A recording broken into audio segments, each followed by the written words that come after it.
Today's voiceover talent is more than just a pretty voice.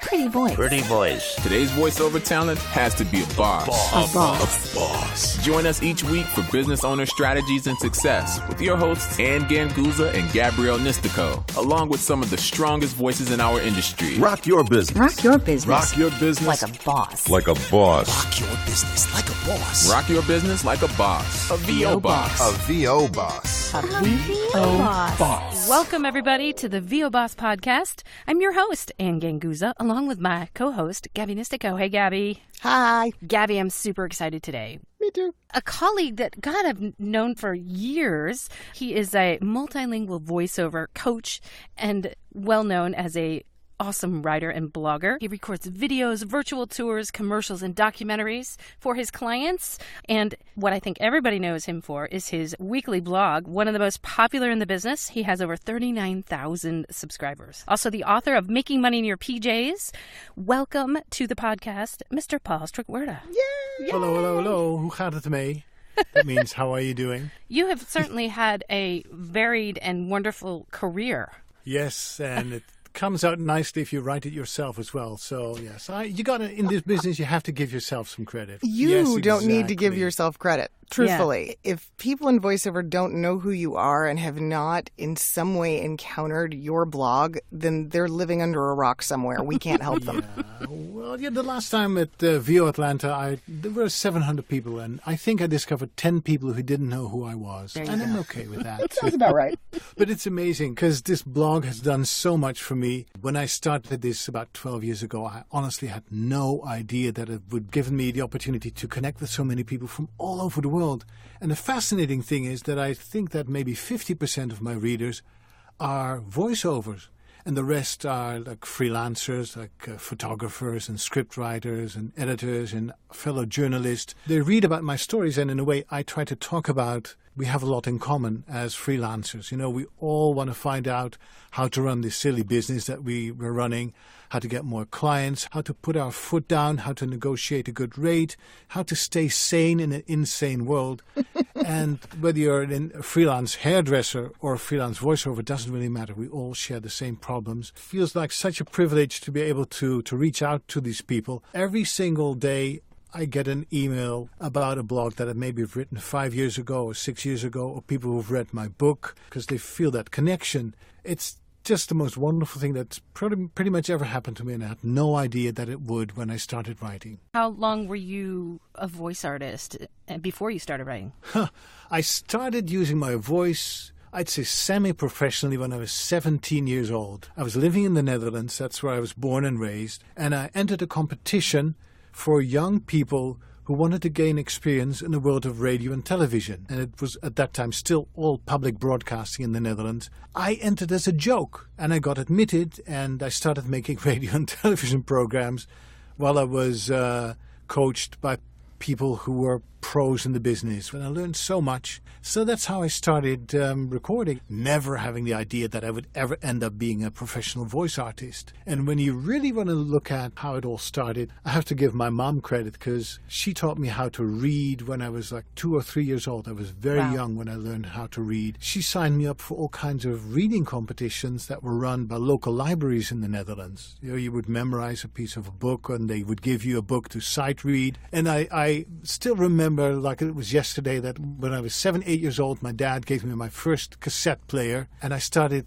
recording little radio plays. So I'd take a storybook and I started reading and doing all the sound effects on my xylophone, on different flutes and harmonica and everything. I think so much of what you're talking about is a commonality for a lot of voiceover actors because it really is the love of the words. That kind of, I think, is the starting point for so many of us. Okay, 2.5. That's a little young. I'll give you that. That's amazing. That's fantastic. We are a very literate people. We kind of have to be to do this job. Yeah, I was that person that always raised my hand to read aloud in class. I bet you were too, Gabby. I was voluntold more times than I can count by English teachers. We're reading Anne Frank. Gabby, you're playing Anne. Oh, okay. I was in my class and the teacher asked for volunteers and he said, not Paul. You know, that was his thing. Not Paul. Not Paul. Paul. I was always the first one. Not Paul, please. I thought it was so unfair. Well, now we can't get enough, right? You found your people.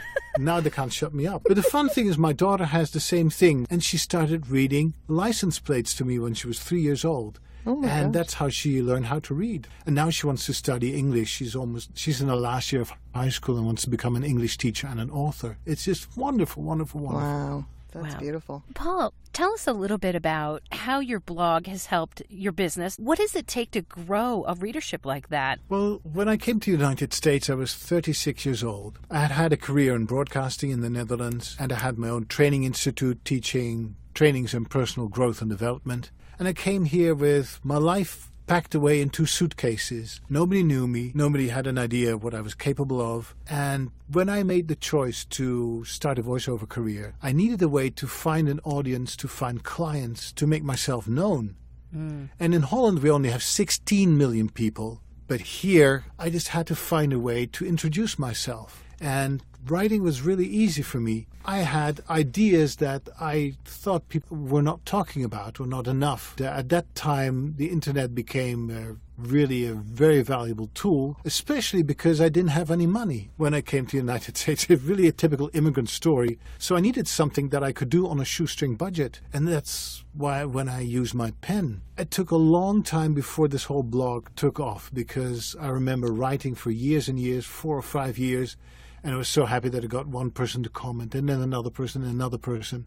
It was kind of a snowball effect that was very slow. It was rolling down the mountain very, very slowly. And I couldn't have done it without persisting in a time where everything has to be presented so quickly, where people believe in instant gratification. That's a hard thing to do, to be patient, to do the work, to make sure that you get good at what you do before you put yourself out there. So I think what you really need as a blogger, but also as a voiceover talent, is you need to be persistent. So many people that I see on Facebook, they want to have this big break and they want to have it quickly. It's the idea that we see on television. You take part in a talent show and all of a sudden you become America's darling, and it happens overnight. Well, these things do not happen overnight. And I think I gave myself that time, because in the days where nobody knew who I was, I gave myself the time to refine and to listen to what was going on in my community. That's the thing you have to have as a writer. You know, you need to be, I think, interesting as a person before people become interested. And I think I've had a pretty interesting past that I could draw on. I'm not sure this is an answer to your question. No, actually, I was thinking about how much I agreed with. You really, truly do listen, because anybody who's read your blog, you are speaking directly to them and to the issues that we are all talking about. And so I think that's one of the reasons why your blog is like one of the most popular blogs in the industry, is because you do address things on a personal level. It feels like you're writing to me, and it feels like you're addressing every concern that I have and what could possibly be affecting my business. Yeah, I think that's one of the best compliments, one of the biggest compliments people can ever pay me, and I thank you so much for that, because that's exactly what I want to do. I think another reason is that people notice that I'm not afraid to say what's on my mind. The Dutch are known for being very direct and why very I'm a fan. blunt. And I really don't care about the consequences. I don't even think about the consequences. So when I write about the establishment and big names and big companies and organizations, I really don't care how they will respond. I don't really care what my readers think of me and what they will do. I don't care if they continue to read what I'm saying, or if they say, well, this Strikwerda guy is an idiot, he should go back to Europe. I know it's a risk, because, for instance, when I had my stroke a year ago, I was very hesitant about writing about my stroke, because, you know, should you reveal that you're weak and that you've lost your voice and that you're unable to work? What will clients think? What will colleagues think? Will you lose your career? Things like that. And at the same time, I discovered the flip side, that people really appreciate that you open up and that they can see, okay, I'm not the only one in the world who's dealing with this problem, who has health challenges. I try to be kind of a mirror for people and say, you know, look, I'm able to do it. Well, if I can do it, you can certainly overcome this. to me, that's something that still astonishes me, but that really makes me super happy. I know when we read your blogs regarding your health issues that you've undergone in the past, I mean, it's just so very moving and touching for me personally, because I've gone through my own series of health challenges, and it really resonates with me, and I know it resonates a lot with our audience when Gabby and I speak about it. I really want to thank you for being open about that with your readers. Well, you're very welcome. Also, at least people have told me it makes a difference that I'm a man and that I write from the perspective of a man, and that we're not in this society, in this day and age, not always used to a man daring to be open and vulnerable. We always have to be the provider, the strong guy, the shoulder that everybody leans on. I sometimes am moved to tears by how wonderful people are and the response that I get, and by the experiences that I have in my life. And I'm not afraid to show it openly. At this point in my life, I can't hold it back. I just have to. There's some outpour in me that just cannot be contained. And sometimes it's inappropriate, and I really think I should contain it better. To give you an example, a couple of months ago, I was doing a presentation here in eastern Pennsylvania, where I live, in a local museum, about the farmers market that I'm a volunteer for. I'm one of the announcers of the farmers market, and I've been doing this for 6-7 years, and I love that place so much and all the volunteers who are involved in it, that I got teary-eyed, and the elderly ladies who were in the front row just felt really sorry for me and came up to me with their tissues and says, "What's going on? Are you sick? Are you not feeling well?" And I said, "No, I just had a stroke, and I have a very emotional response to what I'm talking about." I think that's one of the reasons why people also react to what I say, because I try to write more from the heart than from the mind, especially after my stroke, because I think there's a difference in the quality of my writing now that has become more emotional, that is resonating with people. At least that's what they've told me. I also find, and goes back to what you were saying earlier about, not really caring what other people think and what companies think about the things that you're saying. You have a very pure European outlook. I have family in Europe. Anne has family in Europe. There's something about that that's very refreshing when America is sort of in this political climate where everything is so offensive and everyone is upset about every little thing.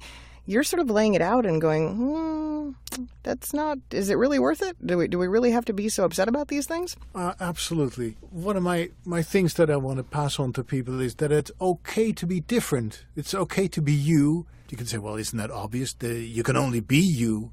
But I don't think so, because we live in a world where people are trying to mold us and trying to tell us how we should be and how we should act. You got to buy this, you got to do that, you got to avoid that, otherwise you're not part of us. And boy, what will happen if you're not part of us? I remember one of the very first experiences in my voiceover world in the United States. I was going to Mike Lemon Casting. That's a big casting agency here in the Philadelphia area. And one of the very first things the voiceover coordinator said is, we really advise you to take one of our accent reduction trainings, because I think it would make you more marketable. And I thought about that, and I said, I don't think I'm going to do that, because I don't want to sound like everybody else. And I think ultimately that was the very best decision I've ever made, because the reason why clients hire me is because I don't sound like a typical Brit or typical Dutchman or typical American.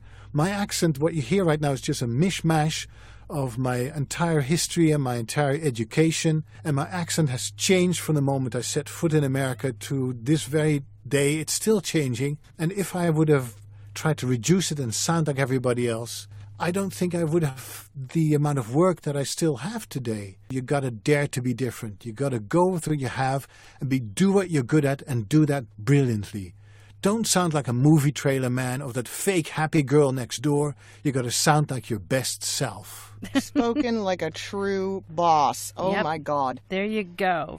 I love it. Paul, what's your opinion? What are your thoughts on maybe why Europeans tend to be more embracing of that idea than Americans? Is it just a cultural phenomenon, or? I think that we're much more open to different countries, different societies, different languages, because I grew up in a very small country. If you're in the middle of the Netherlands, if you would drive 2 hours, no matter what direction, you'd be out of the country. So we're very much focused on the rest of the world around us. When you watch Dutch television, it's not all in English. From the moment I grew up and we could watch television, we had all the German channels, all the British channels, all the Italian and the French channels and the Spanish channels. So we got all these influences from all these cultures, and we took them in. And what they do here is usually when you watch a Spanish movie on Netflix, you can choose for the dubbing. And I talked about that to one of my colleagues, and he said to me, yes, Americans don't read subtitles. They want to hear Americans. Even though the show is in Dutch or it's in French, they want to hear American actors do that sort of stuff. And you miss out on so much. You miss out on the whole melody and the color of the different languages. And the most people nuances. don't even want to watch these shows because they're from a different country and a different culture. We were kind of forced to go out of our comfort zone, out of our borders, and a lot of people in Europe have weeks and weeks of vacation. That's also something the Americans don't have. So what do? We go abroad. We meet different people who do things differently. You learn to respect them. You learn to enjoy them. You drink their wine. You eat their cheese. You make friends. And that gives you such a different perspective of the whole world. Plus, I think that overall the level of education is a little bit higher still in Europe than in the United States. Take, for instance, learning of foreign languages. I grew up learning German, learning French, and learning English. And German was my first foreign language. And many people learn Latin and Greek and even Spanish these days. And that's just normal. Yeah. Here in America, it's normal for people just to speak English or to speak Spanish. And not too many people know another language. And learning another language means also embracing another culture. You learn to think differently and to feel differently, to experience the world in a different way through another language. So I think that is a climate of enrichment that I don't see as much here in the United States. And I think that's just so sad. I think that's such a wise assessment, Paul, because I remember myself 10 or so years back when I first traveled to Europe. It was one of the most amazing experiences of my life. And I thought to myself, why have I not done this before? Because it opened my eyes. It just was such an amazing learning experience and heart-opening experience that I was like, everybody needs to do this. Everybody needs to travel abroad and to really experience all those cultures. There's Plus, no there's reason the not to. wine and the cheese. And wine and cheese. I know. But, here in Pennsylvania, what do people do? They spend $5,000 to spend 2 weeks at the Jersey Shore. Say, do you know what you can do for $5,000? You can go to Europe and travel all over Europe, have a great time, and come back a different person. Widen your horizon. Yeah. There's much more to the world than the United States. But guys, you don't have to, because the United States is such a beautiful and diverse country. I love being here. I love living here. And in one way, it's beautiful. In the other way, it is terribly limiting too. So that's what I tell my students too. If they want to find out, how do I become a better voiceover? I say, get out of this country. Go away, please. Meet other people, see how they live, and it changes you as a person. Sure And does. it will change you as a business person as well. But you're living in a very international world, and you're about to deal with people from all over the world who are your clients, and you need to know how they're thinking, what they're thinking. The United States is a very informal world, but if you deal with clients from, for instance, Germany, they expect you to deal with them in a much more formal way. So if you want to be a good match to them as a voice talent, you need to figure out what makes them tick. See the world a little bit through their glasses. I think that helps tremendously in the running of your business as well. Well, it does. And something that I don't think enough U.S.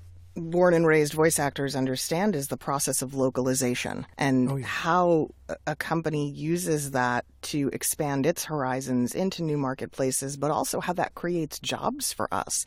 So many of the multilingual castings that I've ever seen, that was their sole purpose, localization. We have a product in market A and we want to bring it into market B, and we need to know all about this new audience. When they invest a lot of money in advertising campaigns, they do a lot of A, B, and ABC studies where they have the same commercial but dubbed with a different voice, whether it's a male voice or a female voice, whether it's an American accent or a British accent.